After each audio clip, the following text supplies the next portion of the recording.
मैं भी देखना चाहता हूं कि इस एक शख्स को इन अफसरों ने टारगेट क्यों किया। कहीं उसका मजहब तो इसके पीछे नहीं है, लेकिन ये लोग जो पिक एंड चूज तरीके से अपने बुलडोजर का इस्तेमाल करते हैं इलेक्टेड गवर्नमेंट को जलील करने के लिए, उन्हें भी अपनी हरकतों से बाज आना चाहिए। हमारा लगाया हुआ अफसर ये काम करता तो अभी तक मैंने उसके खिलाफ कार्रवाई की होती, क्योंकि बिना मिनिस्टर के इजाजत के आप इतने बड़े कदम ले कैसे सकते हो। राजभवन के लगाए हुए अफसर अपनी मर्जी से बिना इलेक्टेड गवर्नमेंट की इजाजत लिए, बिना कंसर्न्ड मिनिस्टर को कॉन्फिडेंस में लिए बुलडोजर इस्तेमाल करें। इसका सीधा सीधा मतलब ये निकाला जाएगा कि इलेक्टेड गवर्नमेंट को कहीं ना कहीं बदनाम और जलील करने की एक बहुत बड़ी साजिश रचाई जा रही है। इसलिए हम बार बार कहते हैं कि हमारे डिपार्टमेंट में जो फील्ड स्टाफ हैं उन्हें लगाने की इजाज़त हमें होनी चाहिए।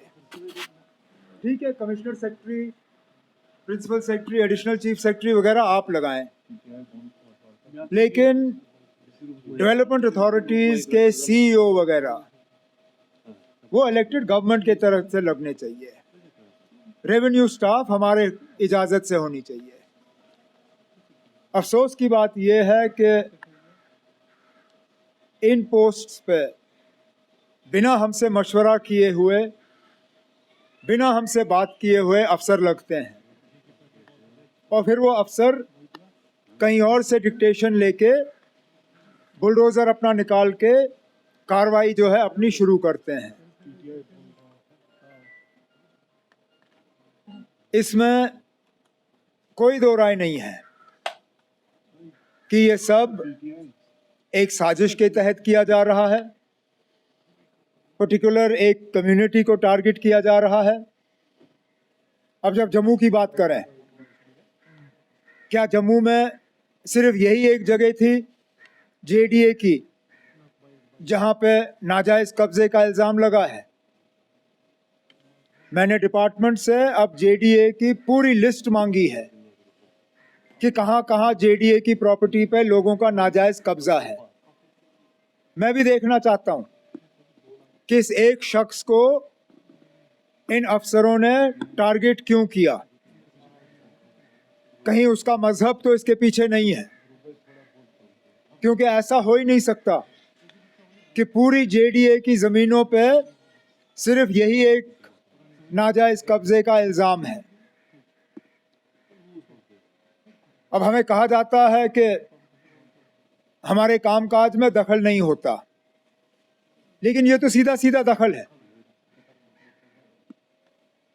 कोई मुझे दिखाए फाइल जहां पे मिनिस्टर को इन चीज़ों के बारे में बाखबर किया गया है या कहीं पे हमसे मशवरा करके बुलडोज़र जो है गैराज से निकला गया है। कोई इस बात के हक में नहीं है कि सरकारी ज़मीन का गैर कानूनी कब्ज़ा हो, लेकिन ये लोग जो पिक एंड चूज तरीके से अपने बुलडोज़र का इस्तेमाल करते हैं इलेक्टेड गवर्नमेंट को जलील करने के लिए, उन्हें भी अपनी हरकतों से बाज आना चाहिए। आपको कोई इंफॉर्मेशन है इस बंदे के बारे में कि उसका बैकग्राउंड क्या है, क्या दो हाथ है? अगर हमारा लगाया हुआ अफसर ये काम करता तो अभी तक मैंने उसके खिलाफ कार्रवाई की होती, क्योंकि बिना मिनिस्टर के इजाजत के आप इतने बड़े कदम ले कैसे सकते हो। कहीं ना कहीं तो इसमें, जैसे मैंने कहा, मुझे एक साजिश की बू अब दिखनी शुरू हो गई है।